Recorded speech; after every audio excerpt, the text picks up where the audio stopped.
E as igrejas neopentecostais é muito criticada pelas igrejas pentecostais e também pelas igrejas tradicionais. Por quê? Porque o neopentecostalismo trouxe mais essas questões de ato profético, de enterrar o azeite e consagrá-lo, de ungir tudo e todas as coisas. O senhor acredita mesmo nisso, que através desses atos pessoas são alcançadas, são curadas, são mudadas e transformadas? Acredito, porque tem pessoas que ela precisa ser conduzidas. O profeta na Bíblia, e o nosso amigo Carlos Eduardo falou isso perfeitamente, o profeta na Bíblia, ele dá a direção, ele dá o caminho, ele fica, não, ele dá caminho. Por exemplo, Raabe, coloca a fita de escarlate, é essa a palavra correta? Escarlate. Vermelha. E se eu mandar todo mundo da igreja colocar, qual o problema? Não está na Bíblia? E não tem a proteção? O sangue do cordeiro, tinha necessidade de matar um animal e colocar o sangue do cordeiro nos umbrais, porque o espírito da morte ia passar em todas as casas do pessoal do Egito. Não era só para o pessoal do Egito, mas aonde tinha o sangue do cordeiro. Qual é a mensagem desse? Foi o que você falou. Alguns fazem simpatia e exageram. É vassoura, não sei do que, eu não concordo. Tudo tem que ter limite. Mas aquilo que leva o nome de Senhor, qual é o significado de eu colocar o sangue do cordeiro nos umbrais da porta? Não está na Bíblia isso? A água, Jesus podia falar para aquela mulher samaritana, ó, eu sou o filho de Deus, você vai pregar o evangelho, ser missionário, porque tem muita igreja que não concorda, não honra a mulher no altar e não deixa ela pregar, você vai ser missionário, prega para toda Samaria. Mas ele ofereceu a água. Qual é o propósito da mensagem? Então, todo simbolismo tem um propósito da mensagem. Se eu falar que essa água, a mulher que está com a vida sentimental destruída, a mesma água que Jesus entregou para a mulher samaritana, entrega para ela, quem faz o trabalho é o Espírito Santo, a partir do momento que eu lancei uma palavra. Eu conduzi e estimulei a fé dela. É isso que eu quero passar. Eu não quero dizer que assim, é os extremos. Eu entendi a sua colocação. Tem gente que já está demais. Tem gente que... tem atos proféticos que tem igrejas neopentecostais fazendo que está até blasfema contra o Espírito Santo. Concordo em gênero, número e grau. Tem gente que pisa na Bíblia. Mas o problema é que as pessoas, ao invés de colocar fé em Jesus, está colocando a fé na água, bispo. Ao invés de colocar fé em Jesus, está colocando no óleo. Ao invés de colocar a fé em Jesus, está colocando no raminho que leva para casa. Ao invés de colocar a fé em Jesus, está colocando na folha de arruda. Não concordo. Ao invés de colocar a fé em Jesus, está colocando a fé na vassoura que está varrendo a casa para expulsar os espíritos malignos. A oração não tem o poder de encontrar Deus e Deus ouvir, a ponto de eu não precisar usar um simbolismo. Eu vou pegar o suco de uva agora e vou colocar um xizinho na porta de casa para representar o sangue do cordeiro qual o problema? Da morte não visitar. Mas para quê? Não há necessidade. Não é só eu chegar, Senhor, acampa os seus anjos ao redor da minha casa, proteja, guarde livre. Não é o suficiente, ele não ouve? Se for suficiente, por que quando mandou colocar álcool em gel nas mãos, todo mundo colocou para proteger? Que não está na Bíblia. E isso está na Bíblia, o sangue do cordeiro. Então a água, como você falou, Jesus está assim na água, Jesus está no sangue do cordeiro, Jesus está na sua casa, ele é onipresente. Eu estou provando que ele é onipresente, onisciente, impotente. Ele é a pedra angular, ele é a estrela da manhã, ele é tudo. Então se ele é tudo, ele está em todos os lugares, sabe todas as coisas e pode todas as coisas. Então ele pode estar no lençol do seu filho, na frente do seu filho. Eu estou falando que a minha visão é essa. Agora, se faz... ele está na vassoura porque vai arrancar R$1.000 de oferta. Aí é blasfêmia, na minha opinião. Porque Jesus não fez isso. E com o mercadante, quando falava da pomba, que ele destruiu a igreja, quebrou lá tudo, porque eles pegavam, davam a voltinha e vendiam mesmo. Não fazia o sacrifício, não derramava o sangue. Então a oração, quando você falou, a oração basta, a oração é falar e agir. Orar e ação. A ação talvez é provar que Jesus está na água, sim. Jesus é Espírito.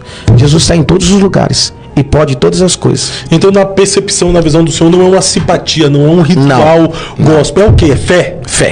Fé. E fé, nem na aula de teologia, nada não se define o que é fé. Mas é o firmamento das coisas que não... Mas não tem algo plausível que você fala assim, convincente para cada pessoa.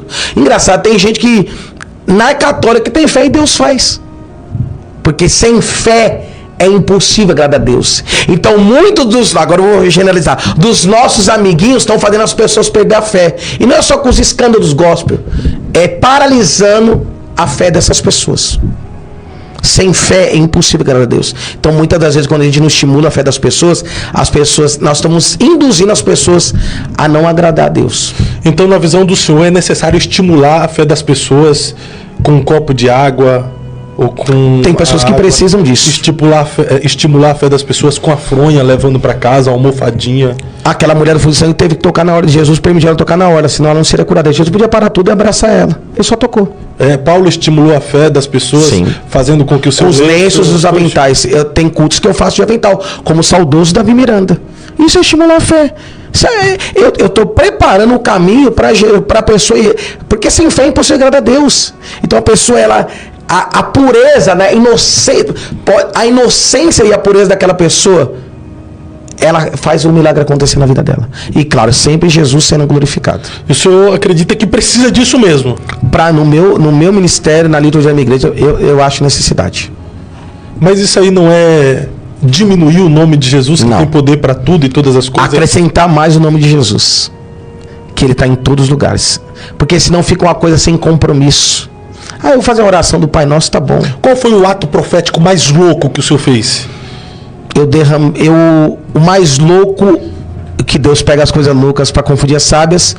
Toda vez que eu me deparo com alguém que tem câncer, eu queimei a minha língua, que eu era na época de farmácia e medicina. Meus tios eram da Igreja Universal do Reino de Deus, e eles falavam, eu falei, negócio de Deus curar câncer, AIDS, está aqui, tem isso, tem aquilo, como pesquisador e doutor em farmácia. E quando eu tive um encontro com Deus, e Deus falou, eu vou te mostrar, para ele, a misericórdia, 11 pessoas, através de um ato profético da minha oração, foi curada de AIDS e 19 com câncer. Sabe qual ato profético que eu faço quando me deparo? Deus coloca essa pessoa no meu caminho, eu raspo a minha cabeça. A Bíblia fala que na cabeça do justo tem a bênção de Deus. Em Atos 18, versículo 18.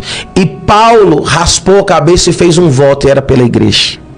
Então eu acredito que quando eu fizer isso, eu fiz isso a última vez com uma mulher, 4 anos, todo mundo profetizava, orava, mulher crente, pastora, mulher Sônia Guiar, e já deu dinheiro em igrejas e carros para líderes evangélicos. Falei, enquanto você tiver, eu senti a dor dela, eu amei ela como eu fosse uma filha minha que precisasse. Então se uma filha minha, uma mãe, tivesse câncer, eu rasparia a cabeça. Então eu vi essa parte bíblica, eu faço esse ato profético louco, mas que na maioria das vezes eu não recordo um que deu errado, mas eu não faço isso profanando para pedir dinheiro. Eu faço um voto para com Deus, como se fosse para a minha família. Então tudo tem limite e o propósito que a pessoa vai fazer. Eu não vou fazer isso para tomar uma casa da pessoa. Eu não vou fazer isso para tomar um carro da pessoa. Eu vou fazer isso porque eu faria pela minha família, mas sempre com algum respaldo bíblico. Então o maior ato profético que eu fiz e faço ainda, por exemplo, se você falasse, ô Bispo Ivan, eu não gosto de chamar de bispo, eu gosto de chamar de pastor, porque pastor que cuida. Pastor Ivan, Bispo Ivan, eu tenho alguém com câncer. Você pode ter certeza que eu ia sair daqui agora, ia raspar minha cabeça e orar, e eu ia atacar o sangue do cordeiro na minha cabeça e falar, Deus, em nome de Jesus, cura ela. O Senhor pode fazer, como Paulo fez um voto. Eu estou fazendo um voto para essa família. Eu nem conheço alguém dessa família. Será que Deus não vai me honrar, que eu estou amando a pessoa? Eu faria pela minha família e não faço pela sua? O sangue do cordeiro, o senhor fala derramaria na cabeça, depois que eu raspo a cabeça. O suco de uva na cabeça? Porque a maior bênção do evangelho é o sangue do cordeiro. E a Bíblia fala que na cabeça do justo tem a bênção de Deus. Então, são textos bíblicos que estimulam a minha fé para introduzir fé na vida da pessoa. Mas o senhor acredita, se o senhor não raspar a cabeça e não derramar o suco de uva, o milagre não vai acontecer? Acredito que comigo não, mas com outros pode acontecer. Se só orar, entrar em propósito de oração ali em guerra pela pessoa, sem raspar a cabeça, sem derramar o suco de uva, não acontece, então, na sua fé? Comigo não, porque eu só faço dessa maneira, claro, baseado em Isaías 53. Precisa raspar a cabeça e falar Isaías 53, ele levou sobre si todas as dores, enfermidades e pecados, o castigo não dá paz. Eu falo na Bíblia, mas eu faço algo humano, eu faço algo de amor, eu faço um gesto de amor para com a pessoa que eu não conheço e lanço a palavra de Isaías 53. E aquela também passagem, assim como Jesus amaldiçoou a figueira, eu amaldiçoo essa enfermidade. Então não deixa de orar, é um complemento. É algo a mais. Se você quiser exterminar alguém, pode ser com 38, pode ser com a faca, mas você pode ter um fuzil também. Eu vou falar a verdade, pastor. Eu não faço essa loucura. Eu acredito que se eu entrar em um propósito de oração, o nome de Jesus O sangue de Jesus que já foi derramado na cruz é o suficiente para curar a pessoa. Mas eu respeito a sua atitude, porque, na verdade, eu percebo que os pentecostais,